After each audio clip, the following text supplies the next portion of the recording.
उत्तर प्रदेश की voter list से करीब करीब 3 करोड़ नाम गायब हो गए हैं। जी हाँ, ये कोई छोटी मोटी सफाई नहीं है, ये एक बहुत बड़ा चुनावी मुद्दा बन चुका है। तो सवाल ये उठता है कि आखिर इतने सारे वोटर्स गए तो गए कहाँ? चलिए इस पूरी कहानी को जरा डिटेल में समझते हैं। तो पूरी कहानी का जो सेंटर पॉइंट है वो है ये एक नंबर, 2 करोड़ 89 लाख। आप सोचिए, 2 करोड़ 89 लाख, या अगर मिलियन में कहें तो 28.9 मिलियन वोटर्स।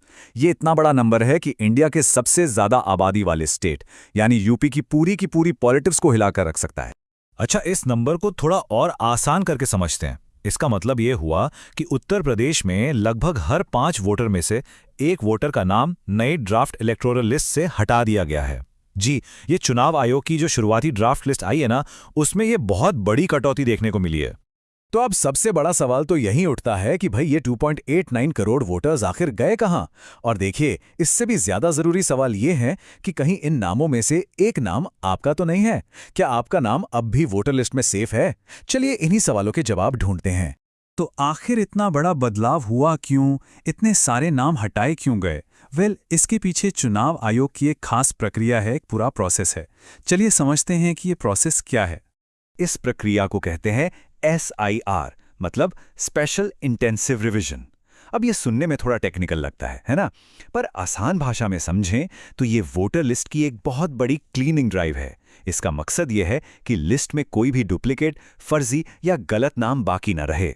तो सवाल ये है कि ये 2.89 करोड़ का आंकड़ा बना कैसे? देखिए, इसके 3 बड़े कारण बताए गए हैं। सबसे बड़ा हिस्सा, जो कि करीब 2 करोड़ 17 लाख का है, ये वो लोग हैं जो या तो परमानेंटली कहीं और शिफ्ट हो गए हैं या फिर दिए गए पते पर मिले ही नहीं। इसके बाद करीब 46 लाख नाम उन लोगों के हैं जिनकी मृत्यु हो चुकी है।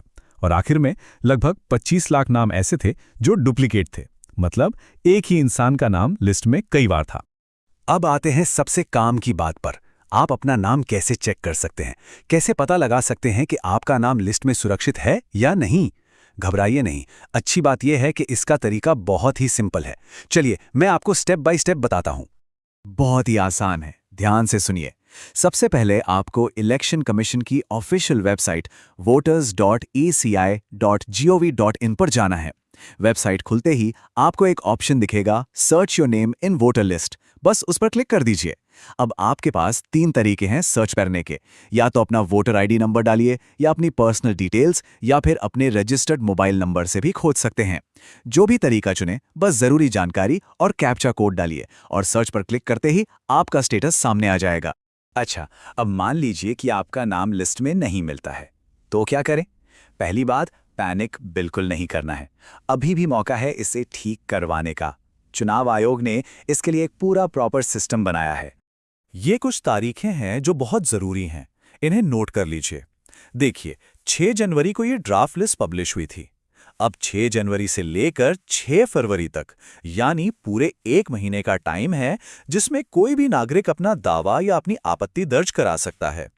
इस सब के बाद जो फाइनल वेरीफाइड वोटर लिस्ट है वो 6 मार्च को पब्लिश की जाएगी। अब जाहिर सी बात है, जब इतने बड़े लेवल पर करोड़ों वोटर्स के नाम लिस्ट से हटेंगे तो इस पर पॉलिटिक्स तो होनी ही थी। तो अब देखते हैं कि इस पूरे मामले पर राजनीतिक पार्टियों का क्या कहना है, क्या आरोप प्रत्यारोप चल रहे हैं। सबसे पहले बात करते हैं समाजवादी पार्टी की। पार्टी के अध्यक्ष अखिलेश यादव ने सीधा सीधा चुनाव आयोग को चेतावनी दी है। उनका कहना है कि मतदाताओं का गुस्सा आंदोलन में बदले, इससे पहले चुनाव आयोग को मतदाता सूची को सही करना चाहिए। उन्होंने ये भी दावा किया है कि जो नाम हटाए गए हैं उनमें से 85 से 90% बीजेपी के वोटर नहीं हैं। वहीं दूसरी तरफ कांग्रेस पार्टी ने इस पूरे प्रोसेस के टाइमलाइन पर ही सवाल उठा दिया है। यूपी कांग्रेस के अध्यक्ष अजय राय का कहना है कि यह पूरी तरह से जल्दबाजी में लिया गया निर्णय है। उत्तर प्रदेश जैसे बड़े राज्य को कम से कम 5 से 6 महीने का समय दिया जाना चाहिए था। उनका मानना है कि इतनी जल्दबाजी में गलतियां होने के चांसेस बहुत ज्यादा हैं। तो मतलब कुल मिलाकर मामला 2 अलग-अलग नजरियों का है। एक तरफ है इलेक्शन कमीशन, जिसका कहना है कि उनका लक्ष्य सिर्फ एक साफ सुथरी और एकदम सटीक वोटर लिस्ट तैयार करना है।